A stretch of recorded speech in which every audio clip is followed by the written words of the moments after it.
It's time to talk sports. It's Hacksaw's Headlines, a panorama of the world of sports, stories, comments, and opinions. Now, here's iconic sports talk show host Lee Hacksaw Hamilton and co-host John Riley. It's a Thursday. Who wants to talk sports? We do. Good afternoon, everyone. This is Lee Hacksaw Hamilton. Along with my co-host John Riley, we welcome you to our weekly Thursday podcast as we broadcast from our studios in San Diego. John, before we get started, because we have pennant races to talk about, a ton of problems and controversies in the National Football League, and NBA suspension, the opening of the hockey season and what it means to hockey fans here in San Diego, let's explain how our podcast works. We are live, obviously, on YouTube, on Facebook, on Twitter. We'll be on the audio platforms also for you to listen. We invite everybody who is joining us every Thursday on our live stream to go to my website, leehacksawhamilton.com, and subscribe so you can get the different alerts as we post things every day. And more importantly than just that, the mechanics of what we're going to do at the end of today's podcast, the Fans Forum. Okay, thanks, Lee. I think you covered part of it. So, we are live streaming here on Facebook, on YouTube, and on Twitter. If you're on Facebook or YouTube, you can participate in the podcast. We'll take your questions and comments. Just type them in the chat section. They'll appear here on our screen. And at the end of the podcast episode, we'll have the Fans Forum, and Hacksaw will take your questions. All right, let's start with my question to you. How amped are you? Padre baseball continues. Dodgers in San Diego, Friday, Saturday, games 3, 4, National League Division Series, maybe a fifth game back at Dodger Stadium on Sunday. This team has come together right time. They're hot. And John, they are healthy. What do you think? I think San Diego is fired up. The fans are excited. It's been a long time since they've been able to participate in the playoffs. I mean, it's been since 2006, since the fans have been available to get in the stadium and watch the team play. So, I mean, this whole playoff situation, it's good. The Mariners are in there and the Padres are in there. So we're fired up. It was an amazing game last night. They're going to be in Petco on Friday, and here we go. All right, let's talk about people responsible for why we are where we are. You wanted to start with the manager. I want to talk about the team. Go ahead. Okay, so Bob Melvin. I mean, what a special guy he is, isn't he? I mean, he's from Palo Alto, kind of up from the neck of woods where I was from. But he's, like they always say, he's the calm influence, the slow and steady guy. But you saw him in the game. He was fired up. He was rooting on his guys. But I just love the way that he is so supportive of players like Trent Grisham when they've gone through those tough stretches. He's always been there, and he believes in his guys. I think Bob Melvin, and we said this when he was hired, and I wrote about it extensively on our website, that Bob Melvin is not going to see anything in the Padre dugout that he's not seen before in other places, whether that's Oakland or prior to that, as a manager, as a bench coach, and as a player. He's a baseball lifer. So anything that's going on with Bob Melvin now, he's visited before. He knows how to respond and react. He can be tough on his team when he needs to be tough on his team. There have been lone exceptions where he's had to invoke that card. But, John, he's hit the right buttons, and I think that's the correct term. Who do you play, when you play them, how you use them, et cetera. And the reason the Padres won at Citi Field in New York is because guys at the bottom of the batting order bailed out the guys at the top of the batting order who were not producing. The bottom of the batting order, led by Trent Grisham, who came out of the doldrums, he was hitting 080 over a 3 or 4 week span. And then he gets red hot, hits 2 home runs, drives in runs, is on base. Trent Grisham made a big difference. In the bottom of the order, Cronenworth started to make a difference, and the catcher, Austin Nola, started to make a difference. Now, suddenly, that's a very good team. So he's been able to message to the guys in the dugout, on the bench, in the clubhouse, in the lineup, this is what we're going to do. And these guys have responded very positively. I think the other factor, and I guess this is an intangible, I don't think the Padres fear the Dodgers anymore. The win in New York when they beat up Max Scherzer and then followed that by winning Game 3 against Chris Bassett.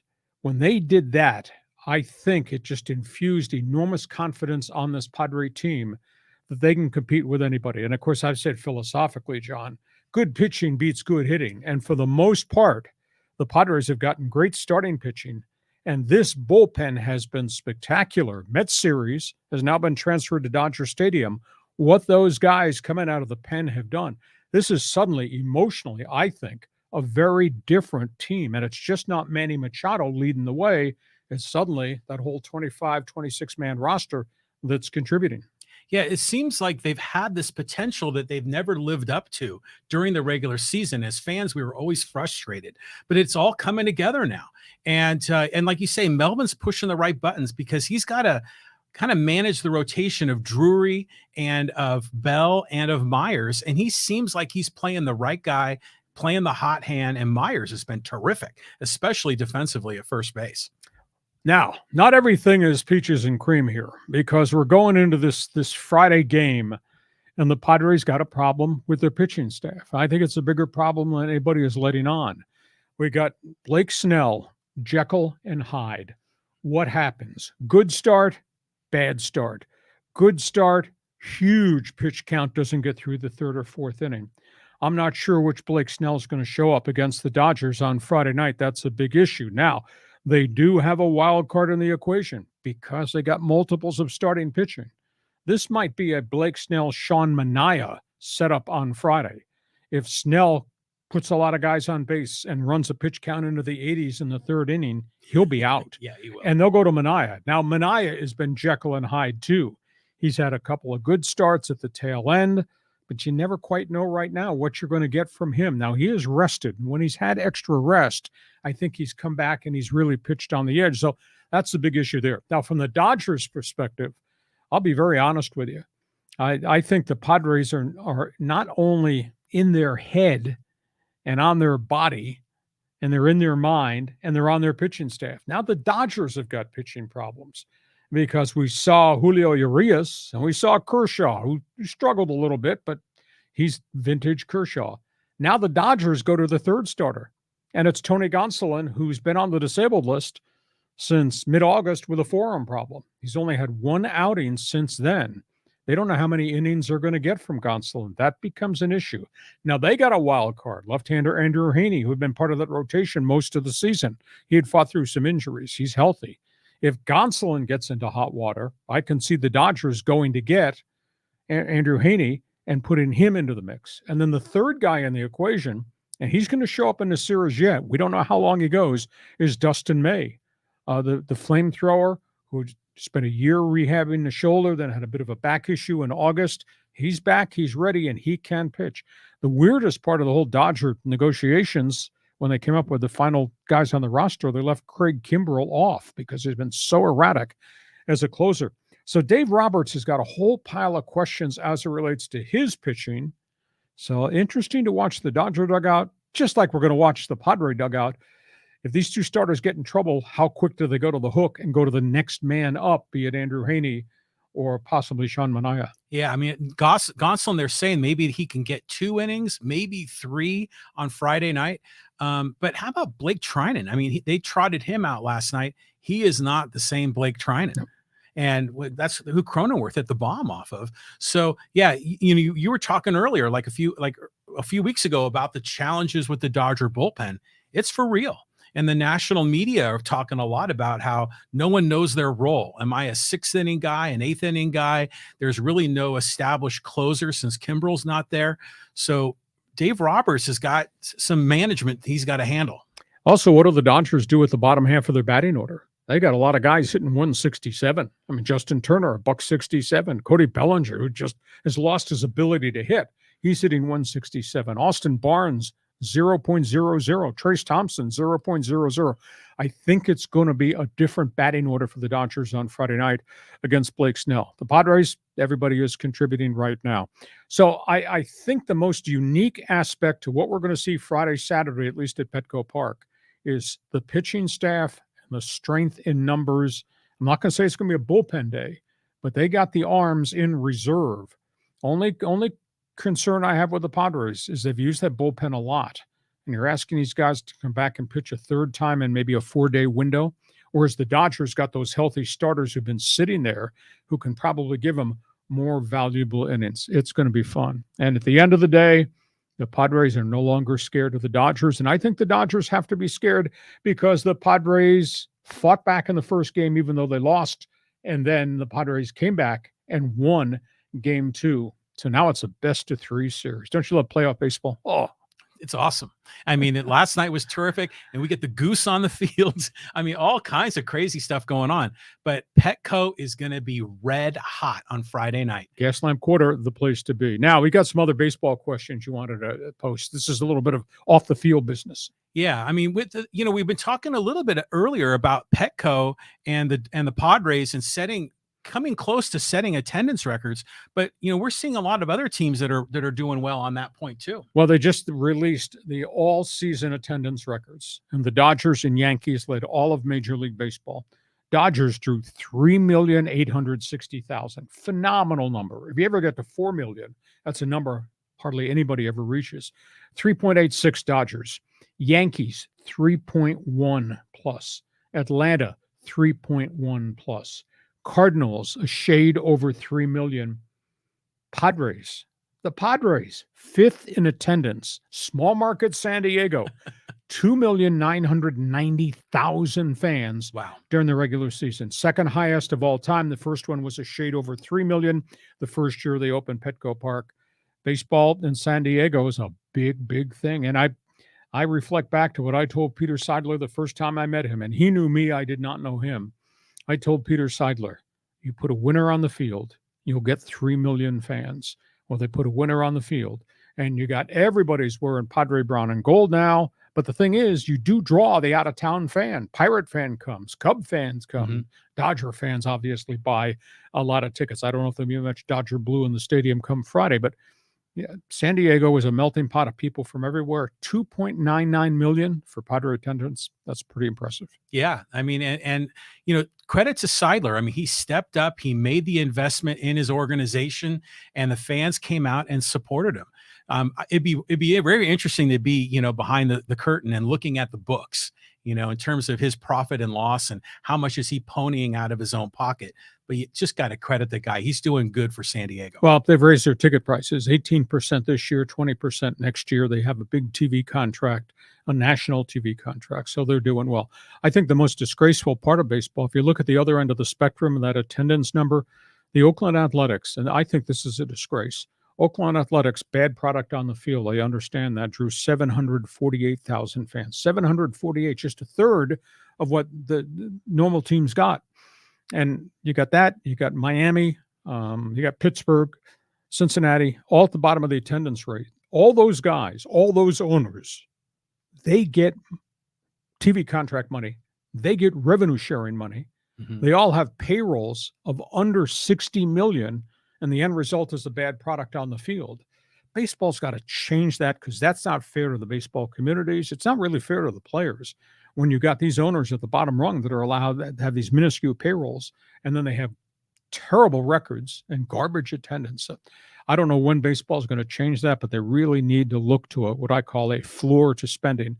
If everybody had to spend $100 million, and they're all getting money from TV and from revenue sharing in these markets, if everybody had to spend $100 million, I guarantee you'd have a better team on the field in Oakland and Pittsburgh and Kansas City, and you would not be drawing 749,000 fans per game when everybody else is drawing 2 million, to in some cases 3 million. So that's baseball. We got football to talk about. Okay. I mean, I watched the Chargers over the weekend, and they were on television in Cleveland, and that was just a crazy game. I mean, especially how it all came down to the very end. Entertaining game, shootout game. I mean, when you have the kind of points and yards that they put up on the board, that was pretty impressive, and they almost lost it. Brandon Staley's being critiqued. Well, so be it. When you gamble as much as he has gambled on fourth down, sometimes it works out, sometimes it doesn't. Sometimes you make a mistake, and he almost made a mistake. Yeah, he did.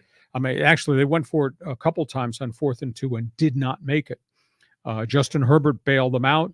Austin Eckler had a phenomenal 71-yard run en route to a 173-yard career rushing day. Chargers could not stop Cleveland. I thought it was going to be a high-scoring game. The Chargers have got issues, though, aside from Brandon Staley's gamble. They've still got the injury issue. Keenan Allen is still not back. Had another setback at the end of last week. Has not practiced hardly at all this week. Obviously, there is no Joey Bosa. They're having problems in the secondary with J.C. Jackson, the big money cornerback, he's given up 12 receptions in 2 games that he started, which is not good. And this guy was paid a phenomenal amount of money to come in here and to be a shutdown corner. So the Chargers have some real player personnel issues. That being said, they're sitting there, John, at 3-2. And that being said, they have an opportunity to put a winning streak together. And I think this is what we have to look into this equation. They're going to play a battered Denver Bronco team on Monday. Then they get Seattle, which is not what Seattle used to be. Then they get Atlanta. They need to put a winning streak together. They need to be sitting here at 6-2 by the time they get to the bye week. Because once they get done, after they come off this series of games, Chargers' schedule includes at San Francisco, which you know is going to be a dogfight, Kansas City, at Arizona and Kyler Murray. Then they got to go play the Raiders in Vegas and then Tua in Miami. So they better have a hot streak now. It cannot be any setbacks, because once we get to mid-November, they get off this bye week they have, schedule's pretty doggone tough. Thoughts? Yeah, I mean, with the game, it was crazy. Like when they played Cleveland, it was only like about a minute left. They had a 2-point lead. They had the ball in their own territory. You know, you play by the book, they should punt, right? Yeah, put Jacoby Brissett on a long field and make him go 90 yards with no timeouts. Exactly, but they went for it on fourth. And I love when some coaches go for it on fourth, especially when they're on the other side of the field. They were like around the 30, 35 yard line, 42, I think. The 42. Yeah. So, I mean, that was an unnecessary risk, it seemed. And then Cleveland marches down the field, and they missed the field goal at the very end. I mean, they could have burned Staley and the Chargers. Yeah. And that field goal kicker, Cade York, the week before had nailed a 58-yarder on the final play to win it. And he missed 2 field goals in the closed end of the stadium in Cleveland that cost him. And he hits both those field goals. The Browns have a win and the Chargers have a really bad loss. But so that's where we are. That's not the only team that's got issues in Southern California. I'll guarantee you that. Oh, geez. The Rams Cowboys game, I watched part of that as well. What just a train wreck of a game. And the Cowboys are playing their backup quarterback, and they're just running right over the Rams. Rams are just not the same team physically, probably not emotionally, that they were that won the Super Bowl, John. They've if you look at their 3 losses, they've gotten battered. They got battered by Buffalo, and then they got battered with their second loss, San Francisco, and then they lose this game. They're just not the same team, and they got problems across the board. I mean, you can check all these boxes. They got 5 offensive linemen hurt. Cooper Kupp is catching every pass. There's no help on the other side. They paid Allen Robinson $15 million a year to come from Chicago. John, at breakfast this morning, he's got 12 catches, 12 receptions in 5 games, and they're not targeting him. And the tight end Tyler Higbee does what he can do, but he's hurt. There's no running game whatsoever to talk about. And the defense looks all beat up. As great as Aaron Donald is, they got a whole series of problems on the defensive side of the football. This is not a good situation for Sean McVay, and they have no salary cap money to go get anybody. There's no trades because they traded all their draft picks away. I mean, everything they did to become who they were last year got them a Super Bowl ring, but now it's gotten them into hot water. And then to complicate it, you got Matthew Stafford, 21 sacks in 5 weeks, 21 sacks, 7 picks, 4 fumbles. And he's not able to throw deep, either because this elbow is flared and he can't have the ability to get it down the field, or he can't get guys open to get it down the field. The Rams, you check off all the boxes. They got a whole pile of issues here. Yeah, I mean, it's big trouble in LA. And the fans, you figure they supported the team for the Super Bowl run. I mean, it's just got to be a bucket load of disappointment for the Rams fans out there. And it's kind of sad the way it just unravels so quickly. Well, season's not over, but they're 2-3, and there's still a lot of tough games to play. And I posed the question: you created this aura, and you built this roster, and there's no way to make it any better. There's no players out there to go get. You have no draft picks to trade. There are no running backs out there. There's no left tackle you can find on the street that's any good. Sean McVay's and Les Snead, the general manager, I think have created some real issues for this organization. So we'll see where it goes from there. Now we got a lot of junk off the field. Boy, there's a lot of junk off the field to talk about. Yeah, I mean, well, Roger Goodell has got a problem. I mean, with all the concussion things that are going on. And did you see that play in the Monday night game when Carr got sacked and they called a roughing the passer? It just seems that reality isn't matching up with the way the referees are calling the rules. NFL owners meeting Monday and Tuesday. Their mid-fall meeting. They will evaluate what is roughing the quarterback. That's the question around the league. John, we're 5 weeks into the season. 13 quarterbacks have been hurt in 5 weeks. Concussions, hits, knees, shoulders. It's 13 starting quarterbacks have gone down with significant injuries. A couple of clubs have lost both their quarterbacks, led by what's happened in Miami to Tua and to Teddy Bridgewater. The burning question in the league is the hits. And now they are discussing, it's not in proposal form yet, John, but they are discussing using instant replay video in the booth, not a coach's challenge, in the booth. We know that the booth automatically reviews touchdowns and turnovers. Well, the booth is now possibly have the opportunity to do video replay immediately on hits on the quarterback. Is it roughing the passer? Was it incidental contact? Was it accidental? Was it intentional? And the question is, we know about head hits. That's roughing the passer. Mm-hmm. But now we got this whole synergy of pass rushers taking players and slinging them into the turf. We've had like 3 major incidents in the last couple of weeks where guys got hurt and they threw flags. What are they going to do about slinging? What are they going to do about hits to the knees? We had a couple of incidents where late hits. What do they do about launching into a quarterback when the ball's away? It's a very complicated issue because you can't ask a player to go after that quarterback, get airborne, and now suddenly stop himself when the ball's away. You can't do that. It's going to be very challenging, but you got the technology to get this thing right. We've had only 29 roughing calls in the first 5 weeks of the season, which is a lot less than we've had in the past. Is that because the officials are letting this stuff go? Or, I mean, here's the bottom line. You got 13 quarterbacks hurt in 5 weeks. So now the league has to really evaluate what is roughing, what is just a football play, and are we protecting the quarterbacks lesser than we did before? Should we be protecting them more, considering how important that position is? And some of the hits have just been savage, just terrible. So that's what Roger Goodell is going to meet with the competition committee and the owners as to, do they make a change? Do we add video replay in the booth, not a coach's challenge, in the booth? Was that roughing? Was it a football play? Tough call. I think you've got it right. I think they have the technology to fix this. We're dealing with the same thing in baseball. Ultimately as fans, we just want them to get it right. And if there's a little bit of a delay, I don't have a problem with that. But at the same time, they have to protect the quarterbacks. They have to protect all of the players from vicious hits, from the head injuries. And from an economic point of view, those quarterbacks, those are the star players. I mean, so they've got to be able to protect those assets as well. So I'd like that call. Let's get someone in the booth and review it. It's interesting. Andy Reid coming out of that game with the Chiefs and the Chargers. I just said Chiefs and the Raiders. Andy Reid said, "I want you to protect my quarterback, but I want you to let my guys play football too." Yeah, right. So we're flipping here. Tough call. Big week 2 for controversy in the league. We talked about this storyline involving the Rams and what's going to transpire next. And this owners meeting is also going to be about that guy. That guy is Stan Kroenke, the owner of the Rams, who moved the team out of St. Louis, went to Los Angeles, followed by a lawsuit by St. Louis that they settled out of court. The NFL awarded St. Louis $790 million in, quote, damages for violating the transfer rule.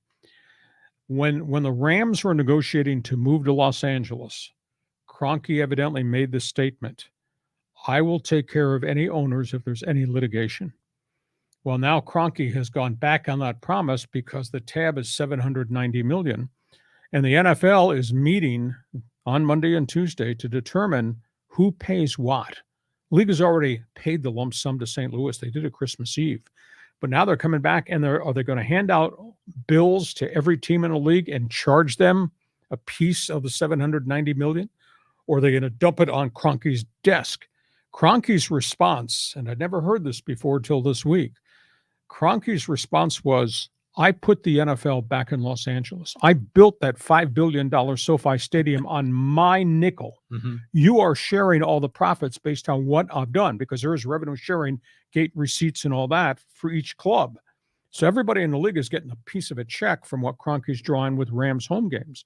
And now he is of the opinion, you need to take care of me. We need to share this expense, the $790, just like you're sharing my revenues that I've helped create for the league. This is interesting to see where this goes.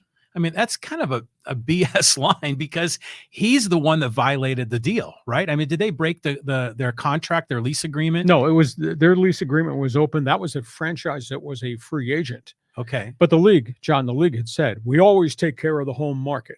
We want to protect the home market, right. Keep the team in the home market. Yeah. How that worked down the street here with our San Diego Chargers. So that's a big, big issue as to whether everybody should pay a piece of this price, the $790 million, or whether this is strictly on Kroenke. And by the way, that owner, that's not the only controversial thing going on around the National Football League. We got the other guy in Washington.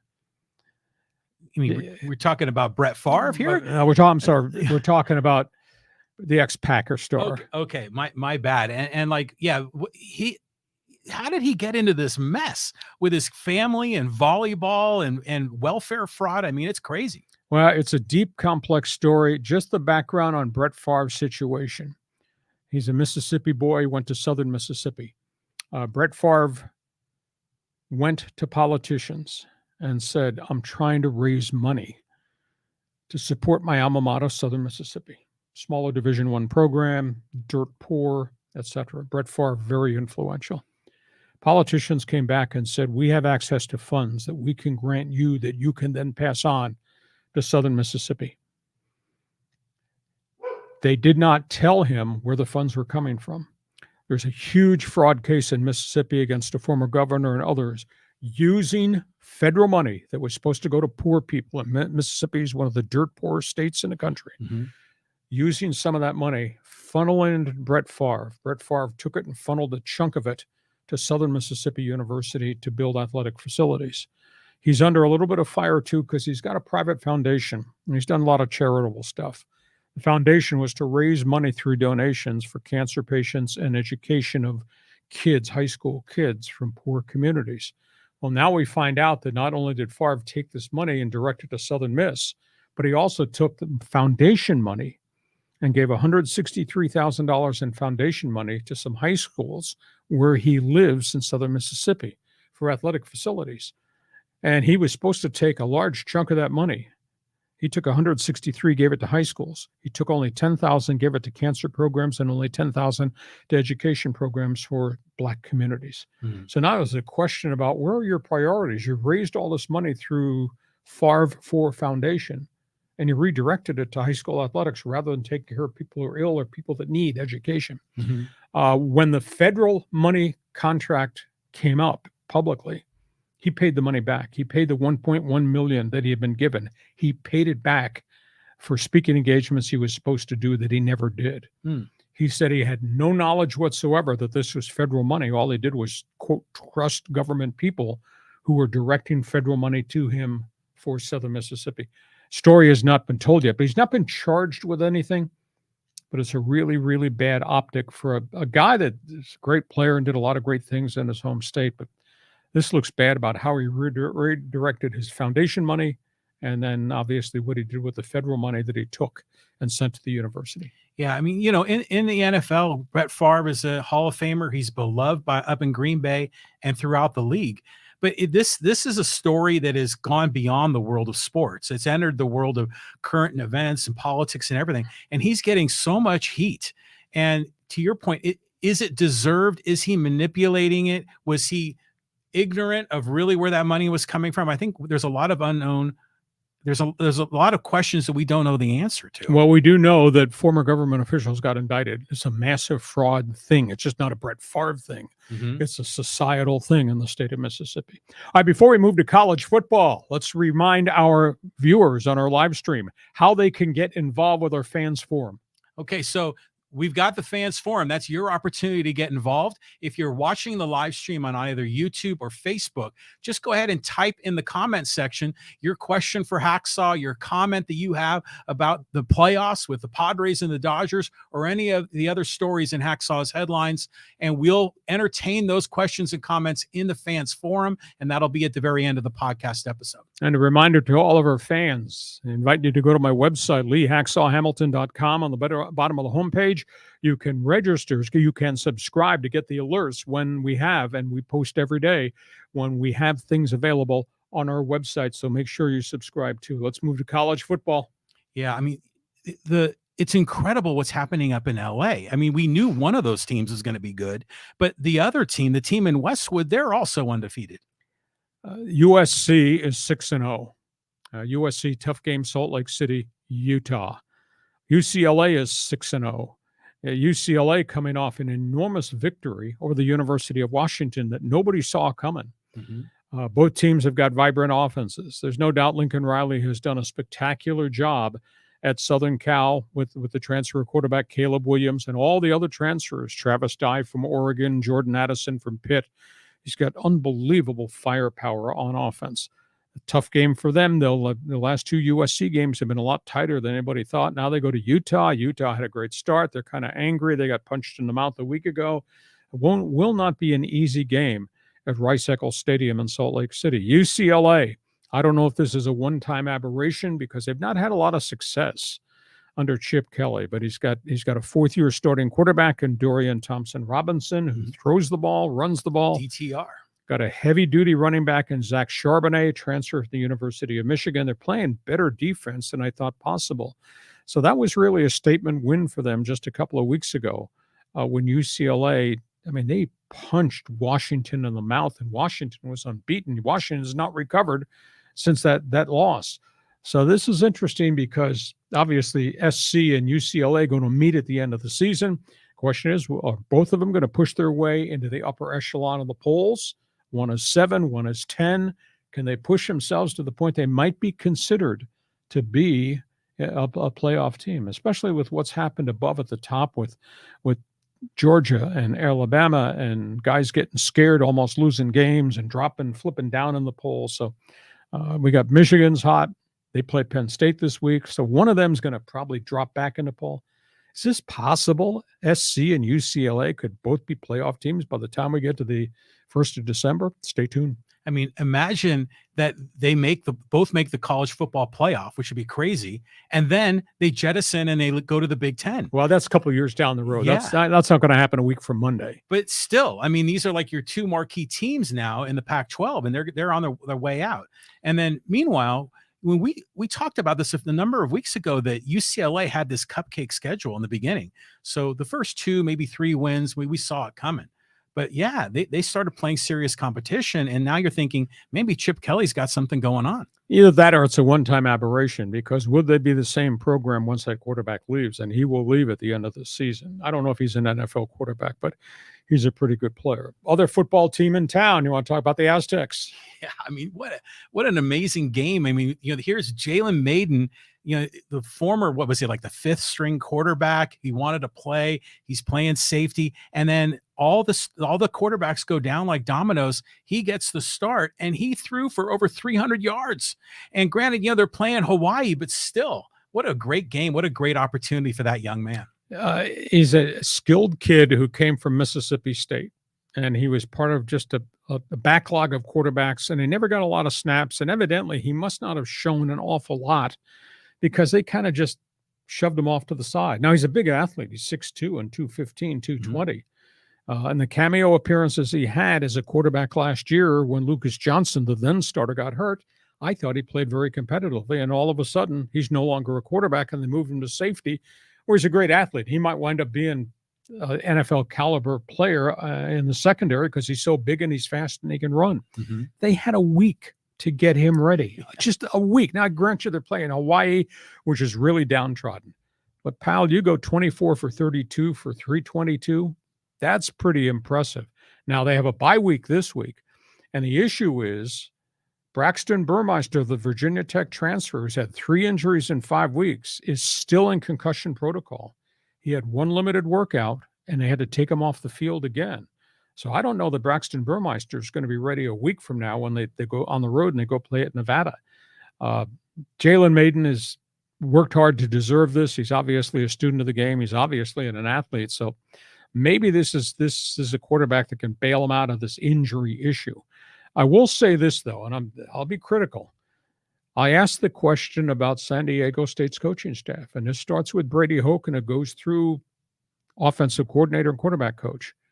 You didn't recognize this kid's ability? This kid did this in 1 week, and you had him as a fifth-string quarterback, and had he not transferred again, he wound up going to be a safety. So I question whether this coaching staff and that leadership has the ability to develop offenses that match what modern-day football is. And modern-day football is going down the field all the time. They're going to hire an offensive coordinator once the season has ended. It better be a guru who can recruit quarterbacks and develop quarterbacks.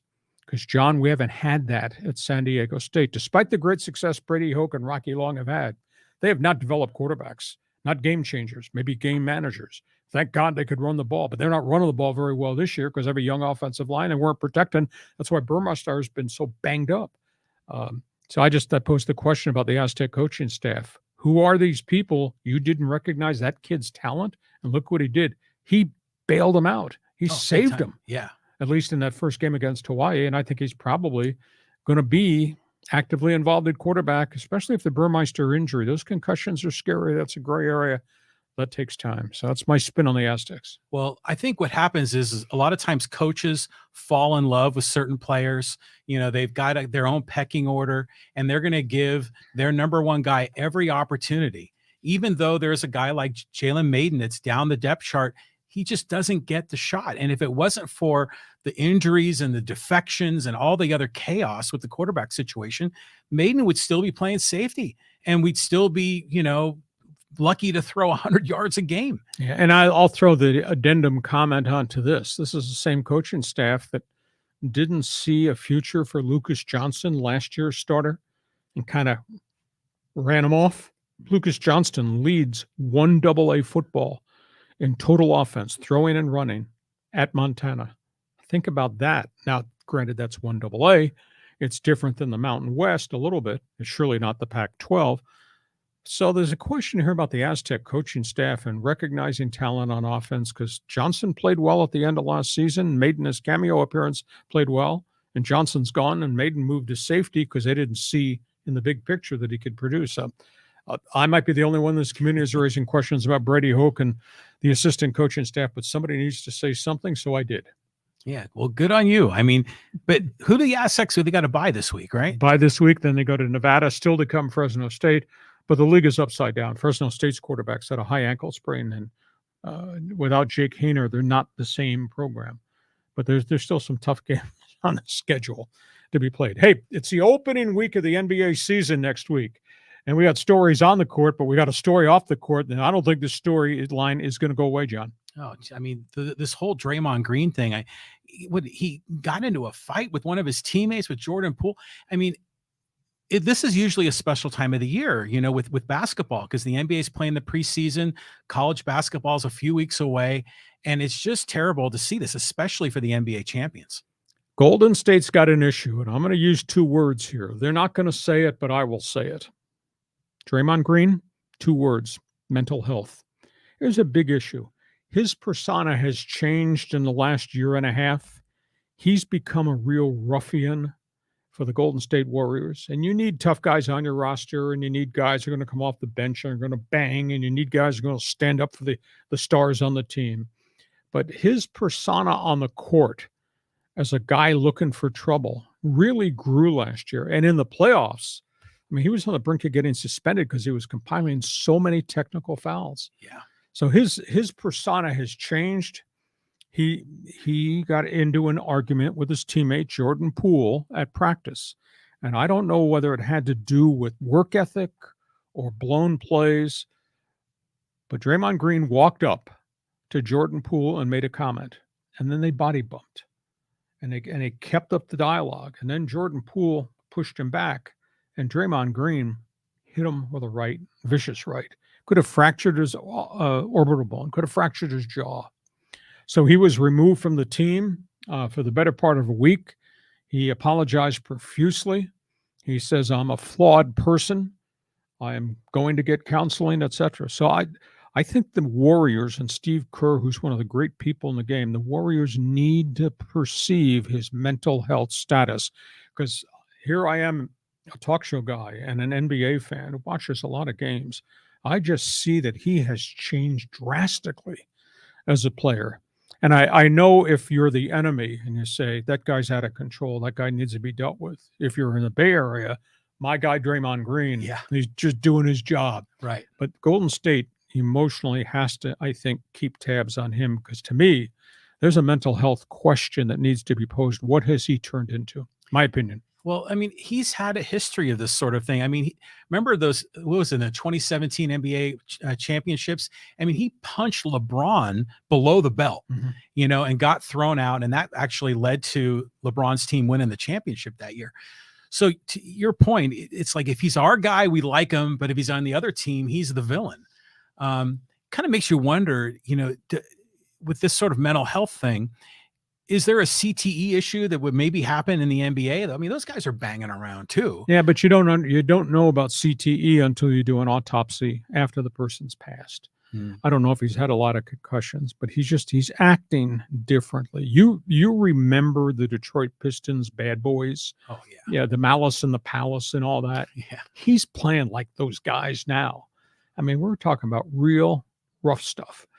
So we'll see where this goes. He will be with them opening night when he gets his ring. I talked to somebody affiliated with Golden State today. They think it's going to take at least half a season for those fences to be mended.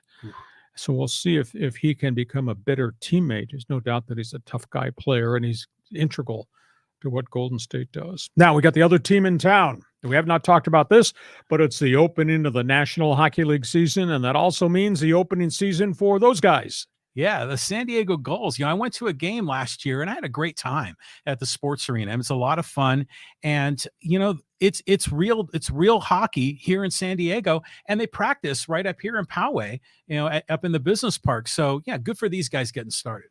Gulls are a great organization. I mean, I always felt San Diego was going to be a viable hockey market. I remember talking back in the days when the LA Kings and the Anaheim Ducks front offices decided that we needed a Pacific division in the American Hockey League. And next thing you know, we had an 8-team Pacific division, because all the teams out west in the NHL had working agreements in places like Providence and Syracuse and St. John's, Newfoundland. It was impossible to get players to your club if you had a siege of injuries. So they came up with the idea, let's expand the American Hockey League. And they came up with a formula that every NHL team had to have an AHL affiliation at the top tier of minor league hockey. And they located all these franchises out here, and the Gulls are the flag carrier for the Pacific Division. I mean, they average 8,000 to 9,000 per game. After Christmas, when they've been winning, they've had a couple of years, they draw 12,000 every Saturday night or every Friday night. It's really become a cool thing to do, and hockey's gone through a rebirth across America. And go back to my melting pot statement, San Diego's a melting pot for hockey fans. I was asked, when the American Hockey League announced they were expanding to San Diego, I was asked to come MC an event at Sports Arena. And we didn't know how many were going to show up. And I kept telling the Ducks people that this is a great hockey market. We had, on a Sunday afternoon in February, 8,300 people came to the Sports Arena for the debut of Gulls hockey, meet the team, etc. I mean, it was a fascinating thing. And they've been really good. They've been one of the top teams in the league over the last 6 years. They had a bit of a sub-down season last year because of the pandemic. Did not play any home games. They played up in Anaheim, which is really tough on the players. But it's a new year, new coach, Roy Somner, has won 808 games in the American Hockey League. Spent 26 years in the San Jose Sharks system. He's an old dog guy, but he knows how to develop players. So he has come in the front door. Now, the Gulls are opening this weekend on the road in Grand Rapids. They come back next week. They start the home schedule with the Ontario Reign. The team has to replace its 2 leading scorers, has to replace 6 defensemen, has to replace 84 goals on the roster. It's going to be a very, very different hockey team under a brand new coach. But they have brought in, they got 2 veteran goalies, both back, Ole Anderson Ek and Lucas Dostal. Dostal is on the brink of becoming an NHL goaltender. He's that close. He's really, really good. But what they've done is they've gone out and they got a goal scorer from the Calgary farm system. Actually, they got 2 guys from the Calgary farm system. They got number 1 draft pick defenseman who had been with the Vancouver Canucks. They brought back a guy that was with the New Jersey Devils last year in Chase DeLeo, who's been very productive while he was a Gull. He left as a free agent. Now he's come back. So they've got veteran firepower to go with a couple of young guys the Gulls have sent here. But to me, the most critical thing is not only Roy Somner's history as a coach developing players in the A, they got 2 goaltenders who are really good, and Dostal is really good. And Dostal is 1 phone call away from going to the NHL and playing for the Anaheim Ducks. And, you know, the Ducks roster is made up of San Diego Gulls alumni. I mean, it's amazing how many high draft picks have come through here. So, long answer to your question. Hockey is big in San Diego. This place is a melting pot of people from everywhere. When I emceed that event at the Sports Arena, you could not walk around the corridors of the Sports Arena without seeing somebody wearing a Red Wings jersey, a Maple Leafs jersey, a Montreal jersey. Nice. It was absolutely phenomenal. And their Friday night, Saturday night games, man, that building rocks. And if you have a good team, that building really rocks. Mm-hmm. I mean, it was a great time. And I think it's so special. We have this in San Diego, even though they're playing in that dump of the Sports Arena, but hopefully that's going to get remodeled and we're going to get a new facility there. But you have a history doing play-by-play for hockey. I mean, all across the country. You know, remind the viewers kind of a little bit more of your hockey background. Well, I came out of a hockey background. I'm a guy who grew up in the Northeast. I grew up in hockey. And my first job broadcasting was minor league hockey. You remember the movie Slapshot? Oh, yeah. Slapshot was the league that I was in, as the Eastern Hockey League. Oh, nice. And 80% of the stories in Slapshot are true. And 80% of the guys in that movie of Slapshot were guys that were in our league, and some of them were my teammates, including the starting goaltender in Slapshot was our starting goaltender in Mohawk Valley. Nice. So I came out of a hockey background. I spent 4 years in the minor leagues, riding the bus, drinking beer. We called it the Brotherhood of the Bus. Tough life. My God, it's really hard. But all those stories in Slapshot are true. And then I went to the World Hockey Association. I did the Cleveland Crusaders and the Indianapolis Racers. I was in Indy when Gretzky was a rookie, and he was there for about 4 weeks before they sold him to Edmonton. And we know the story of what the Oilers became. So I continue to be a huge hockey fan, in addition to all the other things that I cover and like to cover. Oh, that's awesome. All right, Fans Forum. All right. Who is here? Who would like to participate via Facebook and Twitter? You got questions about the Padres and the Dodgers, we want to hear them. You got questions about the Chargers and the Rams, we want to hear them. If you want to ask a question about some of the other, quote, topics on the table that we've put up there, we'll answer them too. John, where do you want to start? Pick 'em, pal. Pick 'em, pal. This is from Jesse Cottrell. Lee, can we please talk about Manny Machado defense? Gold Glove, baby. MVP candidate, baby, has grown into the role. I don't know whether he wanted it to be this way, but it is this way. I maintain this.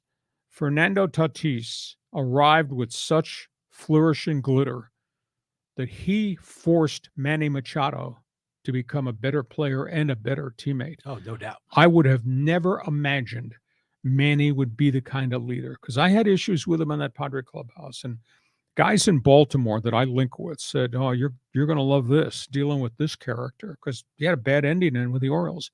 He had a really crummy ending with the Dodgers. You know, you recall when the Dodgers got him at the trade deadline, they were renting him before he became a walk free agent, John. Mm-hmm. And what happened was that Manny didn't hustle, and he got called out on it. And then he granted an interview and said, I don't have to hustle 100% all the time. I'll do it when I want. Well, that turned everybody on him. And that's why he's been booed so viciously. Well, that was a reputation he dragged with him, in addition to his statistics, to Petco Park. And I didn't think he was much of a teammate. And I thought he loafed a little bit with the Padres. But I think the arrival of Tatis changed everything with Manny Machado. So he's an MVP candidate. I now view him very differently. And I'll tell you, he grinds. And I think he really loves the game. Look at how many games he plays. And even when he was hurt, how he forged his way back on the field, and took him a while to start to play better. So I think he is as viable an MVP guy, and he's just hugely important as a cornerstone of the franchise. Yeah, I mean, he's really matured as a man, as well as a leader and as an athlete. So the plays he made last night at third base were just fantastic. Plays he's made, nobody's made at third base since the days of the late Ken Caminetti. Yeah, just a remarkable talent, and I'm just so happy he's on the Padres. So, this is just such a special time, for San Diego. Well, before you wave your pom-pom, let's please understand that the win on Wednesday night counted as one win. We do have games Friday, Saturday, or Friday, Saturday, and Sunday still to be played. Next question. All right. So how about this one here? This is from Ron Houlihan. I don't follow baseball ever since the 1988 season. I'm an old Dodger fan, but I'm going to say your Padres will win this series hands down. Well, we talked a week ago, John. Thank you, Ron. Thanks for the note. We talked a week ago about my concern that the Dodgers had holes in their pitching staff because suddenly they got all these guys hurt. And then I was really stunned they left Kimbrel off the playoff roster. As erratic as he might be, he still has more good outings than bad outings, and don't you need somebody like that? They've had 5 of their 7 guys in the starting rotation are on the DL for extended periods, and obviously there is no Walker Buehler, and Dustin May had the same surgery Buehler had. And we don't know if he's 100% back, but if he's right, he's really dominant. So I felt a couple of weeks ago, and I brought this up, we talked about it, that the Dodgers have some pitching depth issues. And I think adding into the conversation, as I said earlier on our podcast, Padres don't fear them anymore. I think that the Padre wins against the Mets have changed the whole persona of that clubhouse and the confidence now as they play the Dodgers. Now, we'll find out which of these starting pitchers can give them innings and length when they play Friday night. Does Gonselin get into the third or the fourth inning? Because that'd be important. And if Blake Snell can capture some magic and be sometimes what he's been at home games at Petco Park, then you say maybe the Padres have a chance. But if Gonselin can't get out of the second inning, if Blake Snell's pitch count rockets, that means they got to go to alternative guys, and the stress on the bullpens will get worse and worse and worse. Tied 1-1, bring on game 3. I'm ready. Next question. All right, let's see who else we got here. No one is talking about Manny's clutch D. Let's go Padres. I mean, people are just really fired up for this series. We're going to get started on tomorrow night here in San Diego. Yeah, exciting. Baseball has kind of hit on a jackpot formula. When they started the wild card thing, John, were one and done. A lot of people thought, oh my God, that is electric. You play 162 games and now the 163rd game, you either go on or you go home. And people say, wow. But people are also concerned that's kind of unfair to have only a 1-game play-in. So now they've made it a best of 3, and they play 3 consecutive days unless the weatherman interferes. And I mean, it's must-see TV. The other day, I mean, I'll be honest, I was on the disabled list. I had oral surgery, and I'm sorry, I just felt like crap. I felt just to the left side of death.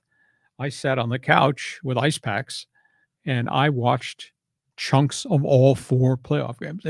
I'm a baseball fanatic. I had a good time, even though I was feeling really lousy. So I think baseball's really hit on something now with the novelty. I don't know if 162 games is really reasonable. It's a terrible grind. The wear and tear on teams and players is absolutely phenomenal. I'd love to see him kick it back to when you and I were kids growing up and played 154. Mm-hmm. And I'd like to see more off days. Off days are gold to players just to take a deep breath and step away from it. But at this point in time, there's so much money out there to be made by playing 164 and now by playing the wild card. And everybody's getting rich over the contracts. But it's really good theater to get to the end of the season and, pal, win or go home. Yeah. And in the wild card round, I think 3 of the 4 road teams won. I mean, which makes it really exciting. But yeah, to your point, when baseball starts to drift into the first week of November, that just doesn't feel right. It's like NHL playoffs drift into July 4th. That's ridiculous. So I'd like to see them compact the schedule a little bit. I'm a little bit old school where baseball used to end in September, and you'd have the beginning of the World Series with the 1st of October and the leaves and the fall colors and all that. Yeah. You'd be done by October 15th. But it's good. Baseball's hit on a unique formula here. Now they got to clean up the game and do some other things, and that's another topic for another day. Hey, listen, we hope you've enjoyed our podcast. We are here every Thursday. We live stream on Facebook, on YouTube, on Twitter. It will be up on all of our audio platforms fairly quickly. I invite you to go to my website, leehacksawhamilton.com. I write on it every day. At the bottom of the right-hand side, there's a icon which you can click to subscribe for free, and you will get automatic messages as we post a lot of unique things in addition to our big podcast. So I hope you'll do that. John, good to talk to you. Enjoy the great sports weekend that's ahead. We'll be back here next Thursday to either talk about the National League Championship Series or an autopsy on the just concluded Padres season. Yeah, go Padres. Thanks for being with us. We'll see you next Thursday.